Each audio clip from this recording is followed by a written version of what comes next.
This meeting is being recorded. To continue now, we have to Rui Almeida to introduce to Professor Carlos Guzman. You can start, Rui. Muito boa tarde, é com um grande prazer que vamos apresentar o professor Carlos Guzmán, que fez os seus estudos de graduação na Universidade Nacional Trujillo, no Peru. Entretanto, os seus estudos de mestrado e doutoramento foi na Universidade Federal de Minas Gerais e atualmente é professor adjunto na Universidade Federal Fluminense. Os seus estudos tem feito várias publicações, é revisor de várias revistas, de vários artigos,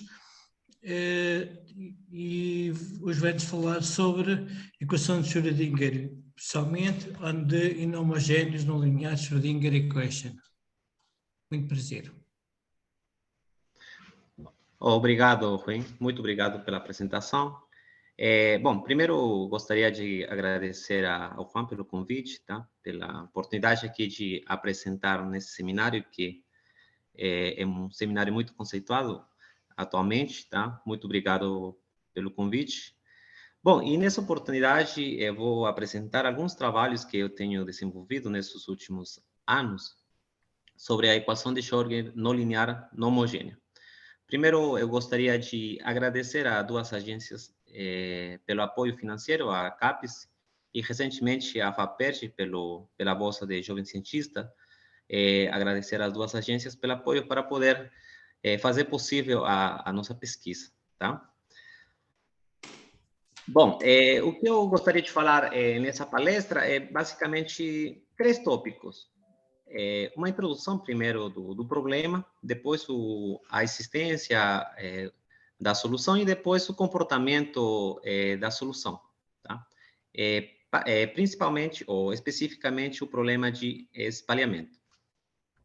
Então, nessa apresentação eu gostaria de mencionar alguns colaboradores dos meus trabalhos, o professor Luiz Gustavo Farada, da Universidade Federal de Minas Gerais, o professor Jason Murphy, da Missouri University dos Estados Unidos, e Micael Cardoso, professor da Universidade Federal de Piauí.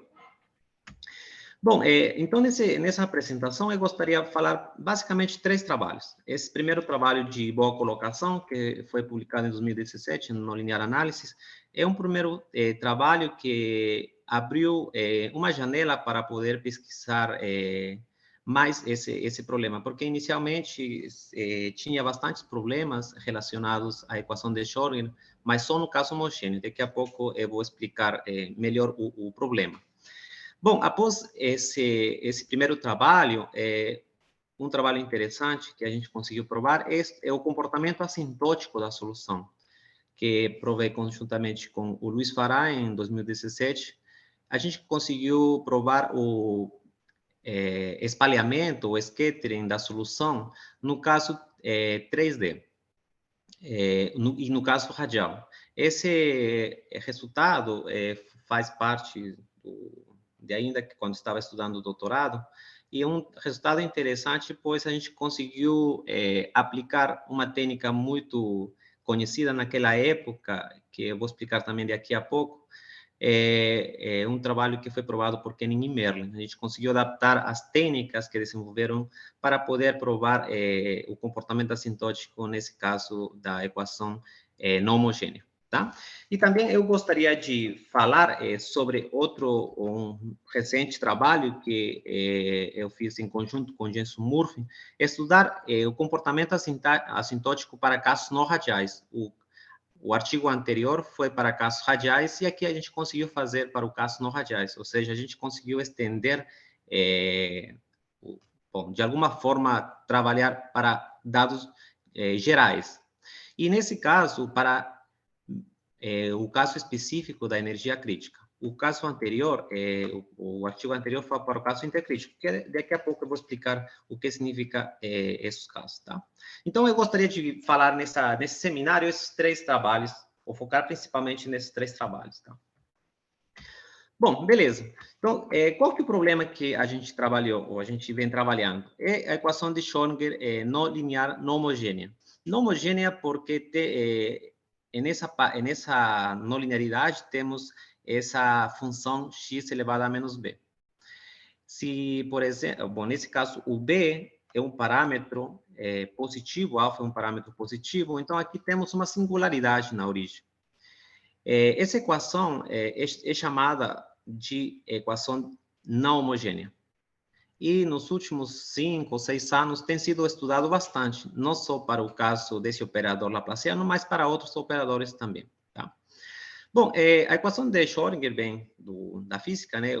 Essa equação foi em homenagem ao físico austríaco Erwin Schrödinger, que foi prêmio Nobel da Física, e pelos matemáticos tem sido estudado bastante também nas 3 últimas décadas, no caso, quando B é igual a zero. Quando B é igual a zero é chamado de caso homogêneo e B diferente de zero é chamado de caso não homogêneo, tá bom? Tem aqui outros parâmetros, o lambda igual a 1 e o lambda igual a menos 1. Esse lambda igual a 1, ou lambda positivo, é chamado de caso focusing, e o caso lambda igual a menos 1 é chamado de caso defocusing. Esses termos vêm da física, tá? Bom, temos essa equação que tem a parte linear, tá? Quando lambda é igual a zero, e a parte não linear. E temos o dado inicial. Então, temos o problema de Cauchy, que envolve a equação de Schrödinger não homogênea. A equação é uma equação que tem 2 variáveis, tem a variável temporal e a espacial. A variável espacial está no espaço euclidiano, tá? E essa equação, quando B é igual a zero, é conhecida como equação clássica de Schrödinger, que, como eu comentei, já tem sido estudado bastante nas últimas 3 décadas, tá? Bom, só para saber o que a gente entende por solução dessa equação. Bom, essa solução, ou a solução da equação, que a gente vai chamar de INLS, por causa de não homogêneo, e quando a gente fala NLS, é quando B é igual a zero, temos que a função não satisfaz essa equação 1. Temos a solução linear e temos a solução não linear. Temos a equação integral associada a esse problema de Cauchy. E aqui, esse UTU0 é a solução linear ou a solução linear do problema, tá? Quando você só tem essa parte aqui, você não tem a parte não linear, tá bom? E essa solução, a gente consegue, usando a transformada de Fourier, encontrar a solução exata ou a gente consegue explicitar a solução, tá dado por uma convolução. Para isso, a gente usa a transformada de Fourier, a gente usa algumas propriedades de transformada de Fourier, tá? E nós conseguimos expressar de forma explícita essa solução. Então, esse UTU0 está dado por essa convolução que aparece aqui. Então, a solução da equação, ou do nosso problema de Cauchy, é equivalente a encontrar a solução dessa equação integral. Tá? Então, para usar ou para provar a existência de soluções, existem 2 métodos para poder solucionar. Um deles que a gente usou é o método de ponto fixo, que daqui a pouco eu vou explicar. Tá bom? Então, onde que a gente pega os espaços, onde que a gente pega os dados do problema?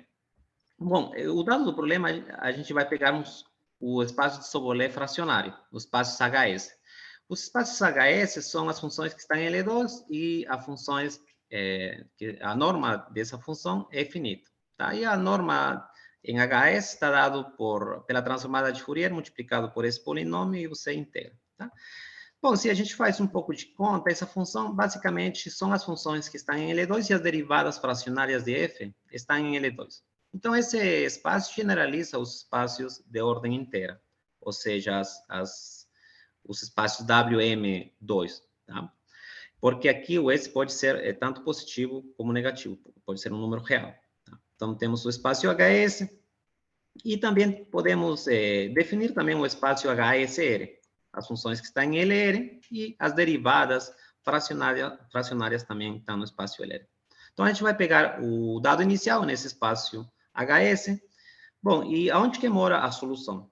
Pois temos o dado inicial e a solução mora nos espaços mistos, pois temos que a solução depende de 2 variáveis, tá? Uma variável temporal e uma espacial. Então, essa função que a gente vai encontrar como solução vai morar no espaço CLQ-LR, ou espaço CLQ-HS, tá bom? Mas esses espaços mistos que a gente definiu, ou essas normas que a gente definiu aqui, esses pares QL não são pares aleatórios, satisfazem alguma condição. E essa condição é chamada de par S admissível, se satisfaz essa condição, 2 sobre Q igual a N sobre 2 menos N sobre N. Um exemplo, infinito 2, por exemplo, é um par S admissível, ou Schrödinger admissível, tá? Bom,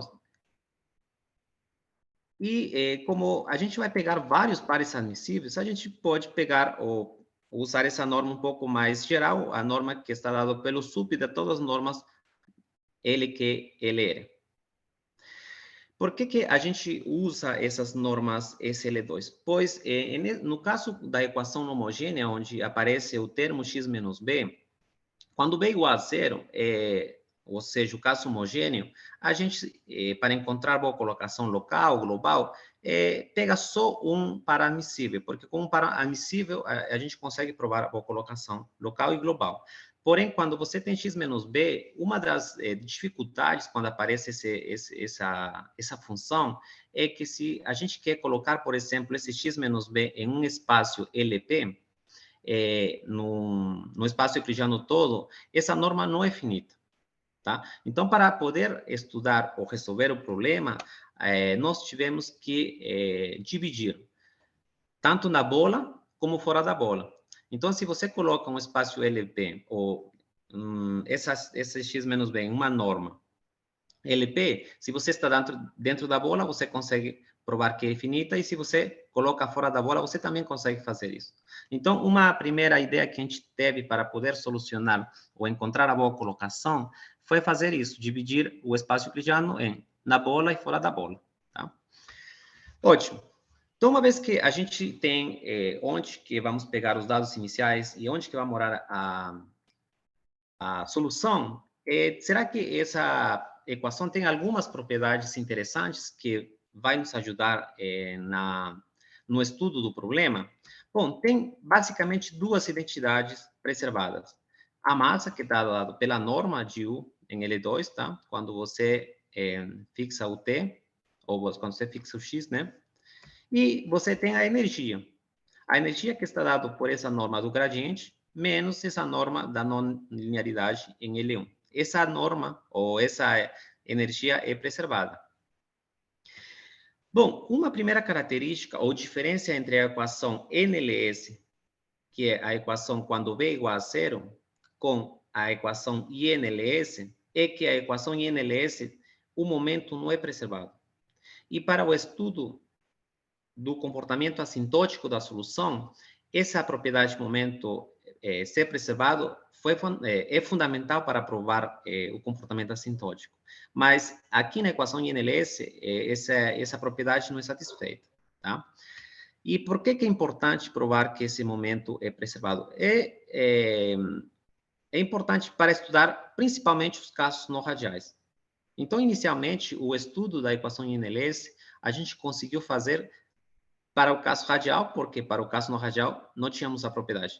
Porém, depois a gente percebeu que a parte não linear, que em princípio atrapalhava para estudar a boa colocação local, depois a gente percebeu que ajudava para estudar o comportamento assintótico. Ou seja, para uma parte do estudo era um pouco mais trabalhoso, mas para a outra parte, para estudar o comportamento assintótico, ajudava. Por quê? Porque, por exemplo, se x vai para infinito, você tem que essa não linearidade vai para zero, de alguma forma, tá? Então, você tem só a equação linear, ou seja, você tem a equação não linear. Quando x vai para infinito, você vê mais ou menos que essa equação não linear se aproxima à equação linear, tá? Isso que é mais ou menos a propriedade de Scatter. Então, não ter momento preservado, que era um problema inicialmente, a gente usou essa essa propriedade quando x vai para infinito, e a gente conseguiu provar os casos não radiais também, tá? Então, tem algumas coisas interessantes que apareceram depois, porque o início do estudo era simplesmente generalizar os trabalhos que já tinha para B igual a zero. Mas depois a gente percebeu que para estudar algumas propriedades, esse x menos b ajudava, pelo decaimento que eu acabei de comentar. Tá? Bom, e em que espaço de Sobolev é esperado, por exemplo, ter boa colocação?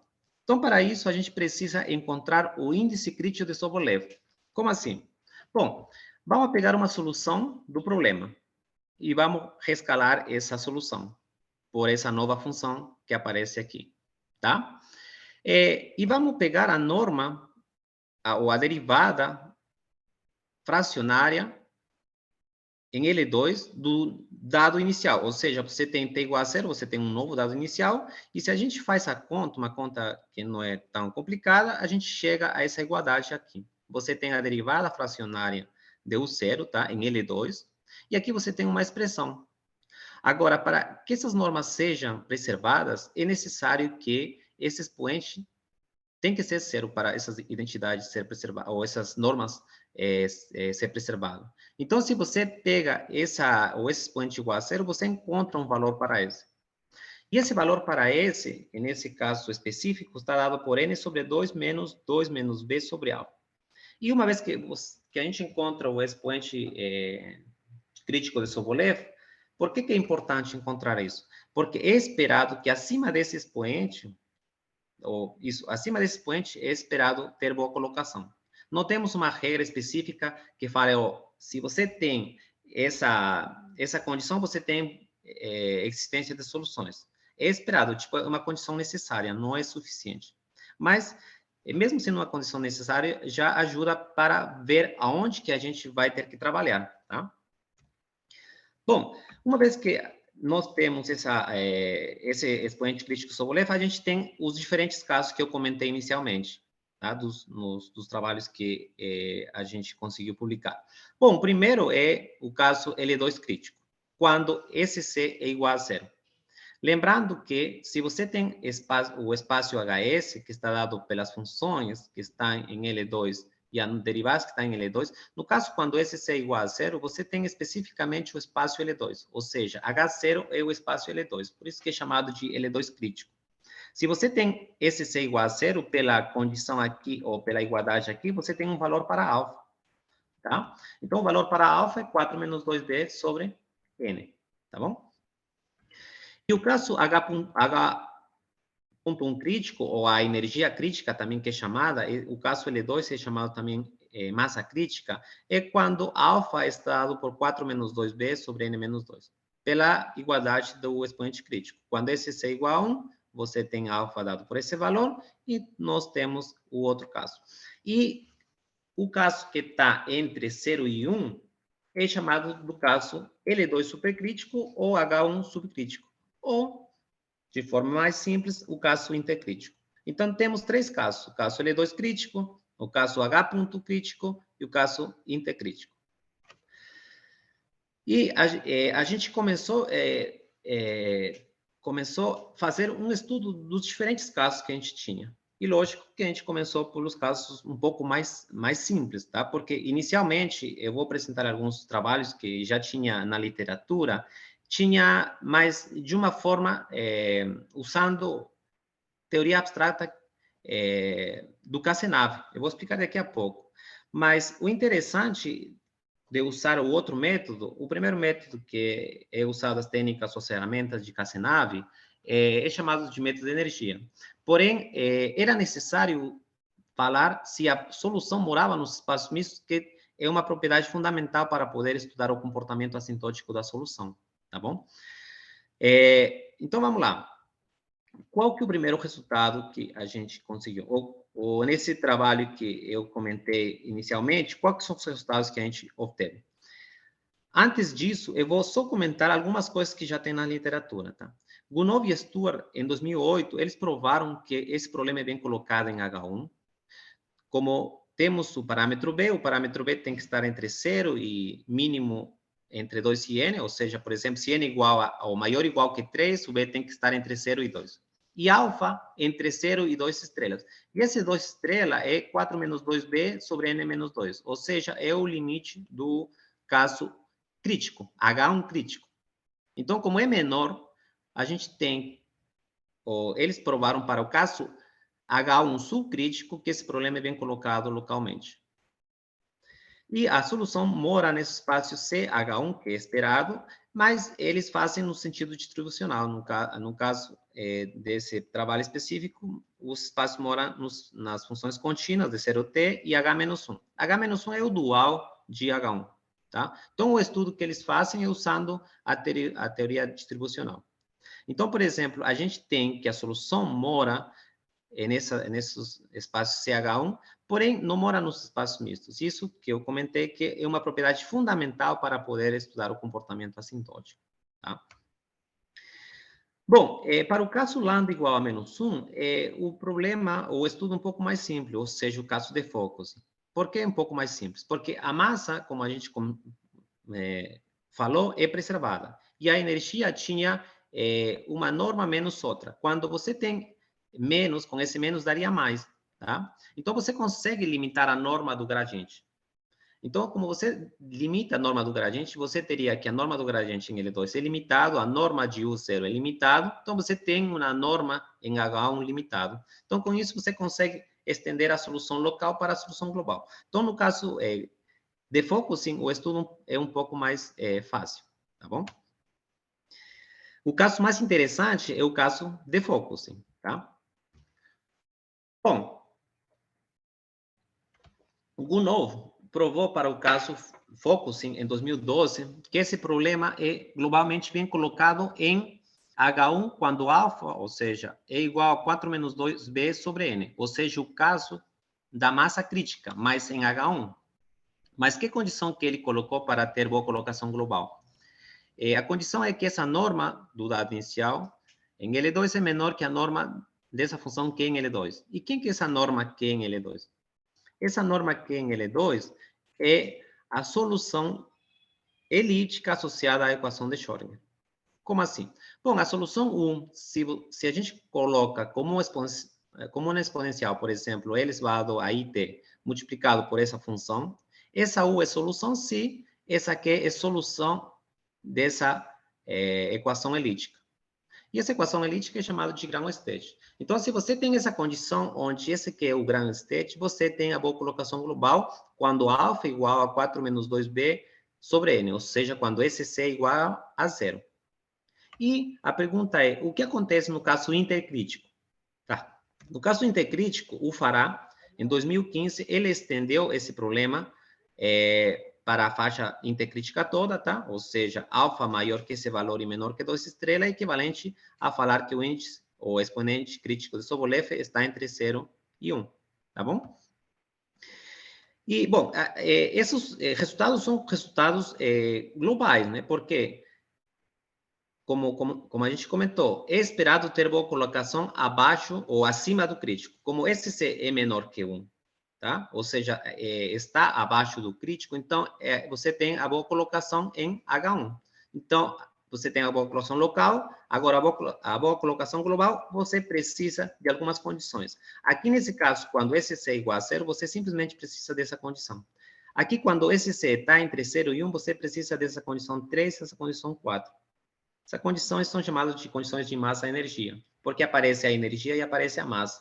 Então, observa, se esse C é igual a 0, você vai ter aqui a energia elevada a 0, que dá 1, ou seja, você vai ter só a massa, e aqui embaixo você vai ter só a norma de U0 em L2, ou seja, você tem essa condição inicial, ou essa condição no caso anterior. Então, esse resultado generaliza de alguma forma esse resultado, esse C igual a 0, tá bom? Esse foi feito em 2013, mas foi publicado em 2015. Então, até aquela época, as soluções locais e globais eram resultados interessantes, porém, como eu comentei, a solução era simplesmente vista do ponto de vista distribucional e para estudar a solução global usaram as desigualdades de Galiaro-Nirenberg. Mas sempre as soluções morando nos espaços L infinito, L2 e em H-1, tá? Contínuas, ou C1, H-1, no sentido distribucional. Bom, só uma observação, que para o caso B, ou menos B positivo, tá? Também tem vários artigos, tá? Que já foi estudado, Porém, sempre chegando até aqui, basicamente, tá? Até essa época. Pois, como eu comentei, uma observação importante que a gente comentou é que essa solução, nesses trabalhos, não mora nos espaços mistos.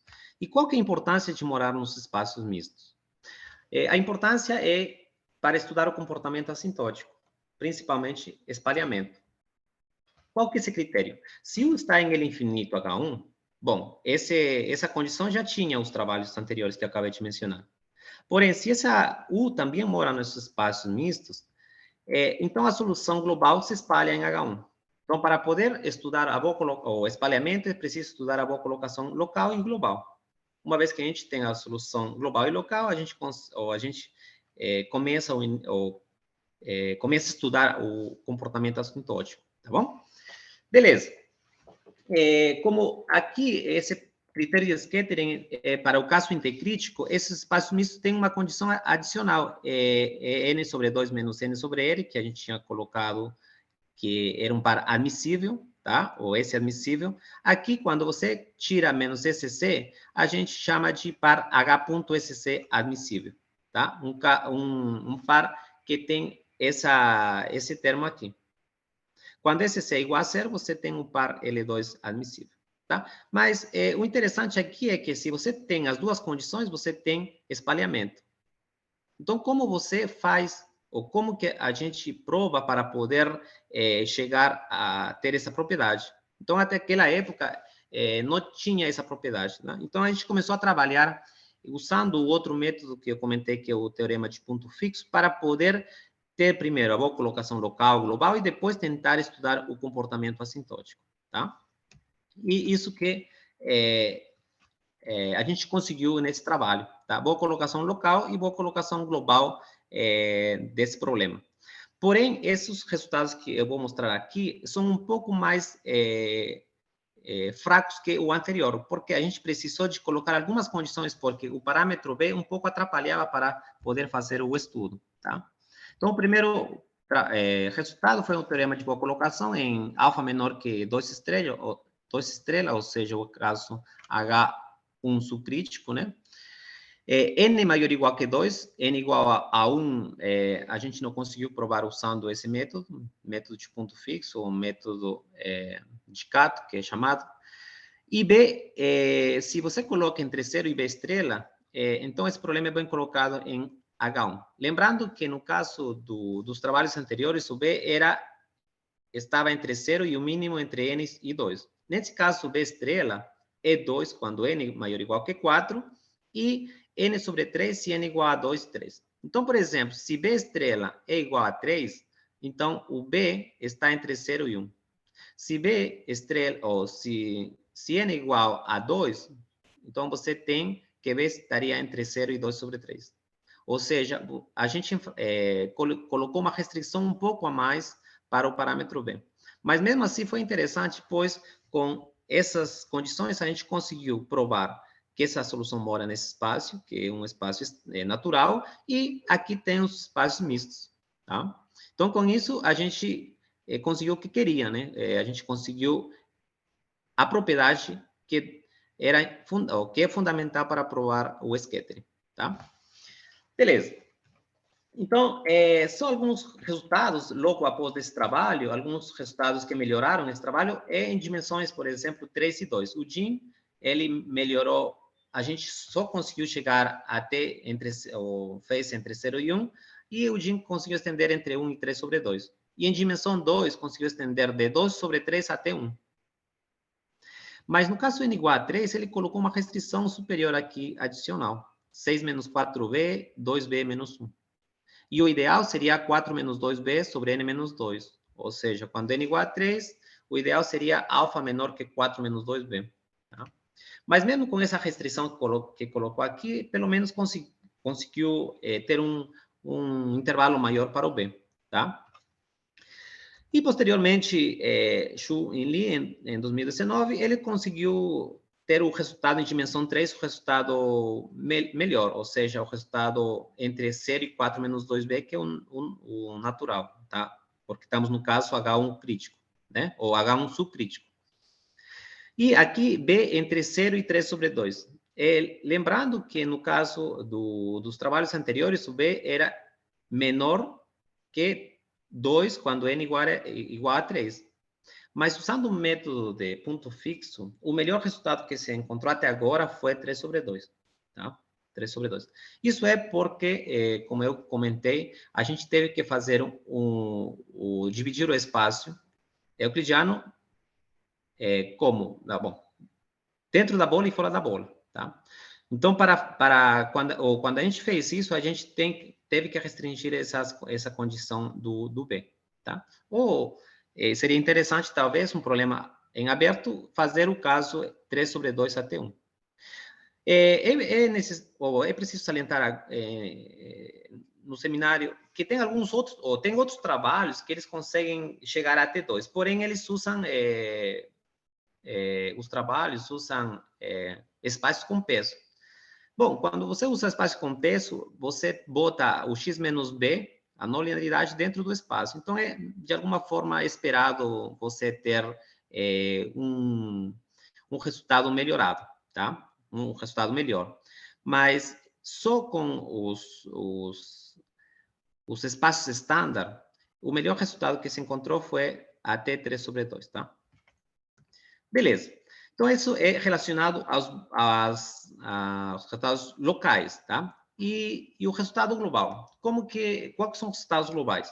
Bom, o caso interessante, o caso intercrítico, tá? Quando SC está entre 0 e 1, e B está entre 0 e B estrela, o B estrela é o mesmo que a gente tinha lá, né? E você tem o T, o 0, e nessa norma LA, LR, se você tem QCI finito, então a solução é globalmente bem definida. E ainda você tem que a norma ULAR e essas normas USL2 e a derivada de USL2 também são limitadas. Ou seja, você consegue as soluções, você consegue ter as soluções limitadas nessas normas. E aqui você tem uma condição para poder encontrar a boa colocação global. Lembrando que nos casos anteriores a gente tinha duas condições, que era de massa e energia, né? Mas essa condição aqui é mais ou menos equivalente, tá? Quando a gente usa ponto fixo, como falei nos slides anteriores, n, nesse caso, continua sendo maior ou igual que 2, porque n igual a 1, não temos boa colocação local, tá? Bom, esses resultados também já foram melhorados. O Lucas Campos, ele melhorou em 2019, o caso n igual a 3, a gente conseguiu provar entre 0 e 1, ele conseguiu provar ou estender até 3 sobre 2, tá? Que era o melhor resultado que a gente tinha a boa colocação local. E também com o Farah e o Cardoso, a gente conseguiu também estender em dimensão 2 para B entre 0 e 1, tá? A gente tinha conseguido, ou eu tinha conseguido no trabalho anterior até 2 sobre 3, a gente conseguiu chegar até 1, que é o resultado esperado, tá? Porque a gente tem a boa colocação em esses parâmetros, tá? Então, para para passar da boa colocação local à global, a gente esperava encontrar as mesmas condições, tá? E aqui a gente conseguiu encontrar essas condições da teoria local. Ótimo. Uma observação aqui é que a gente estudou inicialmente só os casos subcríticos. E a pergunta aí, os casos críticos, ou seja, por exemplo, quando alfa é igual a 4 menos 2b sobre n menos 2. Será que é possível encontrar a boa colocação? Ou será que é possível falar que a solução existe? O primeiro problema que a gente teve nesses casos é quando se você coloca alfa igual a esse termo, você tem que isso é equivalente a esse ser igual, o expoente de Sobolev ser igual a 1. E com essa condição, você tem que essa norma, a função x menos b na norma LP, é uma norma infinita. Ou seja, você consegue ter a norma x menos b em um espaço LP finito se você tem essa restrição de alfa menor. Se você botar alfa igual, que seria o caso crítico, você teria a norma ilimitada. Então, é por isso que nesse momento a gente só considerou os casos subcríticos. Tá? E recentemente a gente conseguiu provar os casos críticos também, tá? Eu vou explicar daqui a pouco. Bom, uma vez que a gente provou as soluções local e global, a pergunta é, será que essa solução se espalha no infinito? Será que tem a propriedade de scattering, ou espalhamento? Então, o que significa espalhamento? Então, vamos definir rapidamente espalhamento. Espalhamento é o seguinte, U se espalha em H1, tá? Se existe uma função φ+, que está em H1, tal que a norma, essa norma da função U menos UTφ, essa UTφ é uma solução linear. Em H1, quando você pega o limite, quando t vai para infinito, isso aí é igual a zero, ou esse limite é igual a zero. Em outras palavras, a solução no infinito se comporta igual como uma solução linear. Então, U se espalha em H1 se no infinito o comportamento da solução é praticamente o comportamento de uma solução linear na norma que você está trabalhando. Nesse caso, a gente está trabalhando em H1, tá? Você pode ter espalhamento para frente, né? O tempo positivo, ou também tempo negativo, t indo para menos infinito. Então, essa propriedade de espalhamento é que essa função se comporta mais ou menos como uma solução linear no infinito, tá? Bom, qual que é o primeiro trabalho ou um dos trabalhos interessantes relacionados aqui nessa equação, no caso particular, quando a gente tem a equação NLS.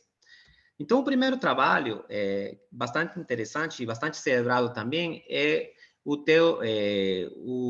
paper elaborado por Kenning e Merlin em 2006. Eles criaram um método conhecido como método de concentração, compacidade e rigidez, e eles conseguiram provar espalhamento no caso H1 crítico. Alfa igual a 4 sobre n menos 2, tá? Em dimensões só 3, 4 e 5, e assumindo essas duas condições.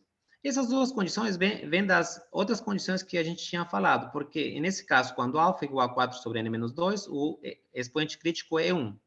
Quando o expoente crítico é 1, a massa que era 1 sobre 1 menos SCC desaparece aqui, por isso que só tem a energia e tem o gradiente.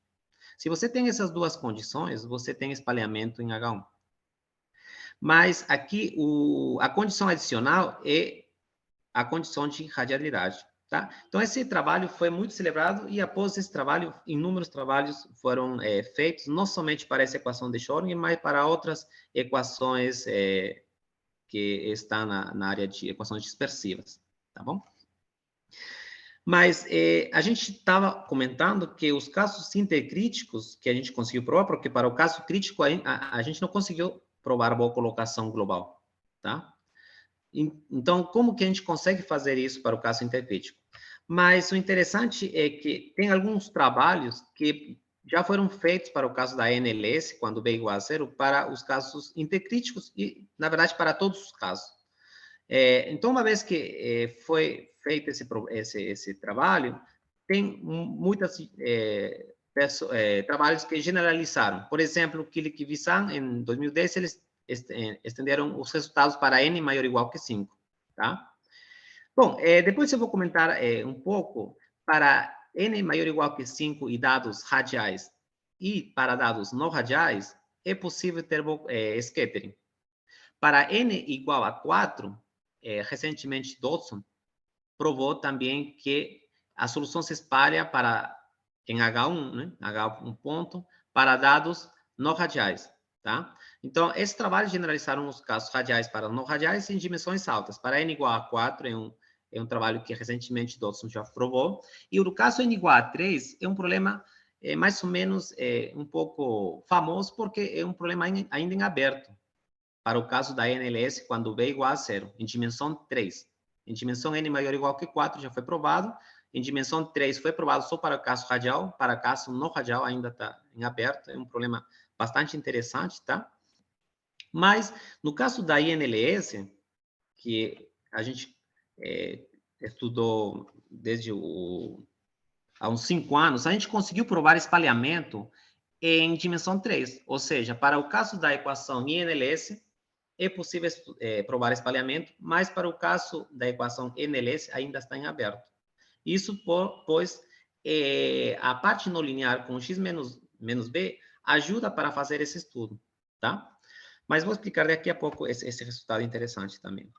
Bom, o caso intercrítico é quando esse C está entre 0 e 1. O caso da ANLS já foram provados esses problemas já foram estudados, né? Holman e Rudenko, em 2007, fizeram para o caso quando n igual alfa igual a 2 e n igual a 3, com as mesmas condições. Esse primeiro estudo, eles fizeram para o caso radial, e um ano depois eles conseguiram provar ou estender para o caso não radial, nos casos intercríticos, tá? Esse sempre no caso da NLS, quando b igual a 0. Aqui, para estender esse caso não radial, ou para estender o caso radial para o caso não radial, eles usaram um momento preservado que nessa equação não tem essa propriedade, tá bom? Bom, e esses outros autores, eles generalizaram para dimensões altas. Então, a pergunta é, será que existe, ou será que é possível generalizar esses resultados para a equação em NLS? E o primeiro trabalho, ou um dos primeiros trabalhos relacionados com o comportamento assintótico, é esse trabalho que eu comentei, que fizemos conjunto com o Luiz Fará. Conseguimos provar espalhamento em dimensão 3, tá? Dimensão 3, para o caso radial, B entre 0,5, o ideal seria B entre 0 e 1, mas mesmo com essa restrição adicional, já foi interessante, pois a gente conseguiu usar as ferramentas dos trabalhos anteriores, ou conseguimos adaptar para poder solucionar esse problema. Sempre com essas duas condições. Conseguimos provar que essa solução se espalha em H1, tá? E depois a gente conseguiu generalizar para qualquer dimensão, tá? Conseguimos generalizar para dimensões maiores, mas aqui alfa maior que 4 menos 2b sobre n e menor que 2 estrela. E esse 2 subestrela é um número tal que em dimensão 3 tem uma restrição a mais, 3 menos 2b. O ideal seria 4 menos 2b. E o b, nesse caso, está entre 0 e um mínimo entre n sobre 3 e 1. O ideal seria chegar até 2. Mas mesmo com essas restrições, como eu comentei, eram resultados interessantes, pois o método potente de Koenig e Merlin foi possível usar aqui nesses trabalhos, tá? E a pergunta é, será que é possível tirar essa condição extra, alfa menor que 3 menos 2b? E ainda mais, será que é possível tirar a condição de radialidade? Tá? Bom, em 2020, o Mion, Murphy e Shen, eles conseguiram estender os resultados que a gente tinha aprovado para o caso radial para o caso não radial. Aqui sempre B entre 0,5 e com essas duas condições. Esse trabalho generaliza o nosso trabalho, está em dimensão 3 e alfa igual a 2. Bom, eles não fizeram para o caso geral, e depois a gente, conjuntamente com Fará, Cardoso e o Murphy, a gente conseguiu fazer o resultado mais geral possível. E ainda melhorando o intervalo do parâmetro B, chegando até mínimo n sobre 2 e 2, que era o intervalo onde tínhamos boa colocação global, tá? O caso intercrítico e sempre n maior ou igual que 2, e caso não radial. Ou seja, esse resultado que recentemente foi aceito na revista Não Linear Analysis, estende todos os resultados que a gente acabou de falar, tá? E para o caso mais geral possível, em H1, tá? E só para terminar a minha apresentação, o caso crítico, o artigo, o terceiro artigo. Em 2020, apareceu um primeiro trabalho que ele fazia o caso crítico, H1 crítico, H1 ponto crítico, em R3. Eles provaram espalhamento com dado radial, tá? B entre 0 e 1. E eles provaram se tem essas duas condições, porque estamos no caso crítico, então a solução se espalha em H1 ponto. Tá bom? Mas supondo o caso radial. Se você pegar B igual a 0, esse resultado já foi provado também, como eu tinha comentado. Para n maior ou igual que 3, para o caso radial já foi provado, para o caso B igual a 0, né? Para n maior ou igual que 5, foi provado para o caso não radiais. Para o caso n igual a 4 também já foi provado. Porém, para o caso n igual a 3 e B igual a 0, tá? É um problema, como eu comentei, em aberto ainda, tá? E é um problema um pouco conhecido já na área, tá? E para o caso da INLS, ou seja, quando B é diferente de zero, recentemente, com o Jason Murphy, a gente conseguiu provar espalhamento para casos não radiais. A gente pegou o caso particular, tá? Quando SC é igual a zero, você tem um valor para B igual a 1. A gente fez, ou pegou essa equação particular, pois o caso geral não tinha nada demais para poder generalizar. A gente pegou esses casos particulares para ter um artigo que seja interessante e também que seja didático para as pessoas que foram estudar o artigo, tá? Então, a gente conseguiu provar o caso no radial, tá? Alfa igual a 2, B igual a 1, em dimensão 3. Assumindo essas duas condições, a gente consegue provar espalhamento em H1 ponto. Tá bom? Bom, para dimensões maiores, dá para estender sem problema. E esse método, ou as ideias que a gente obteve para provar esse trabalho, a gente já está aplicando em outros modelos. Por exemplo, quando a gente, por exemplo, botou o Hartree recentemente com o Xu, a gente está terminando o trabalho para o caso da Hartree e o caso também da equação biharmônica, quando a gente troca o Laplaciano por o bilaplaciano. Então, essas ideias que a gente conseguiu ter aqui, a gente está adaptando para outros modelos também. E, por exemplo, para os outros modelos, para B igual a 0, só tem casos radiais. Então, para N igual a 3, para casos, inclusive do Hartree, ainda para B igual a 0 são problemas em aberto. Então, a gente consegue fazer casos não radiais. Por exemplo, no caso, se a gente troca do Laplaciano para o bilaplaciano, a gente consegue ter soluções ou comportamento assintótico não radiais, usando ou tendo essa não linearidade, tá? E para o caso B igual a 0, ainda está em aberto. Então, por exemplo, recentemente a gente conseguiu com o Lucas Campos, fazer o scattering no bilaplaciano, no caso intercrítico, tá? E o caso homogêneo ainda está em aberto, mas para o caso não homogêneo, a gente já consegue fazer esse tipo de estudo. Então, inicialmente, a gente tinha o propósito de fazer um estudo de generalizar o resultado homogêneo, mas depois a gente percebeu que, tendo um pouco de trabalho inicialmente nas soluções locais e globais, principalmente, para estudar o comportamento assintótico, a gente consegue já aproveitar esse decaimento dessa não linearidade para poder fazer um estudo que, nos casos homogêneos, não é possível fazer ainda, tá bom? Porque a gente comentou que o espalhamento é mais ou menos, a solução se comporta como uma solução linear, tá? Então, por exemplo, se x vai para infinito, esse termo vai para zero. Então, você tem mais ou menos a solução linear. Então, foi muito importante essa função que aparece aqui, tá? Para poder fazer o estudo do comportamento assintótico das soluções, tá bom? E, bom, tem vários trabalhos também que já foram feitos, por exemplo, o blow-up para o caso não radiais, que foi feito para a equação não homogênea, para a equação homogênea tem alguns problemas ainda em aberto. Então, essa não linearidade foi muito interessante depois perceber que ajudava em estudar os estudos que ainda não eram feitos no caso da equação homogênea. Bom, aqui eu só coloquei algumas ideias da prova, mas acho que não vai dar. Mas a ideia basicamente é provar que essa norma é limitada, tá? Bom, eu não vou apresentar isso aqui porque são coisas mais técnicas, tá? Pelo tempo. E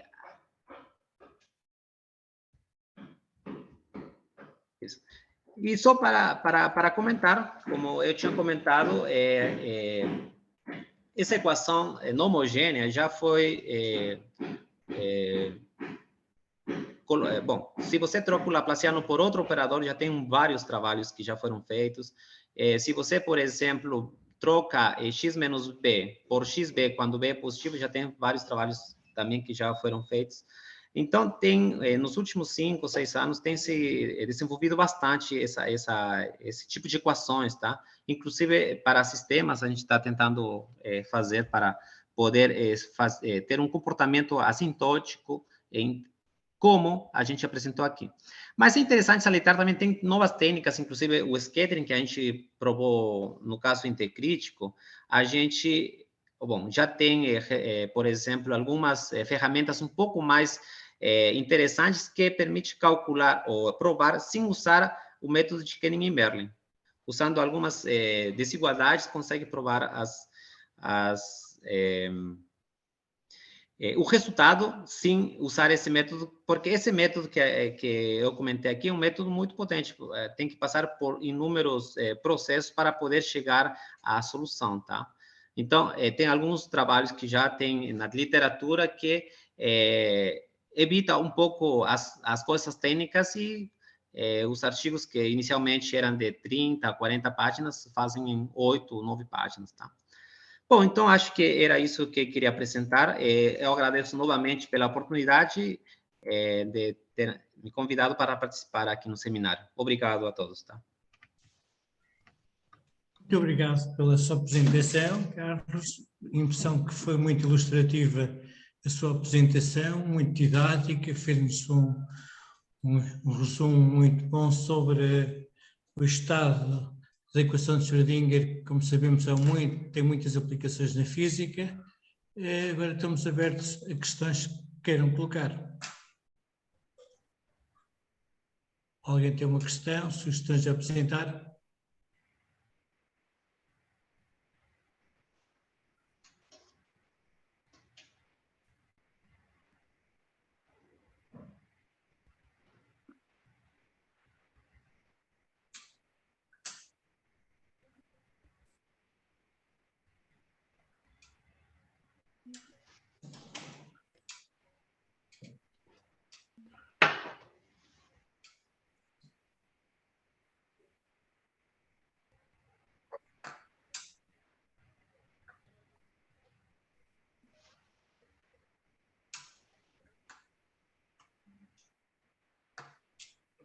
Já agora, tem conhecimentos de estudos numéricos que tenham sido feitos ou têm sido acompanhados os trabalhos com estudos numéricos que podem ter interesse no estudo da equação de Schrödinger? Sim. Ah, tá. Relacionado à equação em NLS, né? Sim, sim. Tá. Bom, eu acho que ainda não, mas eu não tenho muita certeza de se já tem alguns que estão trabalhando na parte de forma numérica, né? Em geral, são os trabalhos que até agora eu vi que é mais a parte analítica, tá? A parte ainda de numérico, inclusive para a equação homogênea, ainda tem poucos trabalhos, tá? Então, talvez seja uma área interessante, talvez, a explorar, né? E os últimos estudos, acha que tem alguma ligação com aspectos práticos da física? Ah, tá. Bom, como eu comentei, a parte de... Bom, a equação de Schrödinger é uma equação que vem da física, né? Sim. Mas pelos matemáticos, na parte analítica, né? Generalizando, porque, por exemplo, a equação cúbica, que vem da física, né? Quando alfa, aqui, vou colocar aqui, quando alfa é igual a 2, os resultados que têm as aplicações físicas, tá? Então, inclusive, quando n maior ou igual que 3, por exemplo, já é algo relacionado com coisa mais matemática, né? Então, por exemplo, em coisa física, eu não tenho muito conhecimento, tá? Eu posso até mencionar algumas referências, mas eu não aprofundei muito na parte de aplicações. Os trabalhos que a gente fez até agora são mais ou menos relacionados a coisa mais analítica. Ok, se não há mais questões, agradeço mais uma vez a sua apresentação e, Juan, os nossos próximos trabalhos. Obrigado, seminário. Luis. Obrigado. Y obrigado, Muito obrigado. profesor Carlos Guzmán, por la excelente palestra.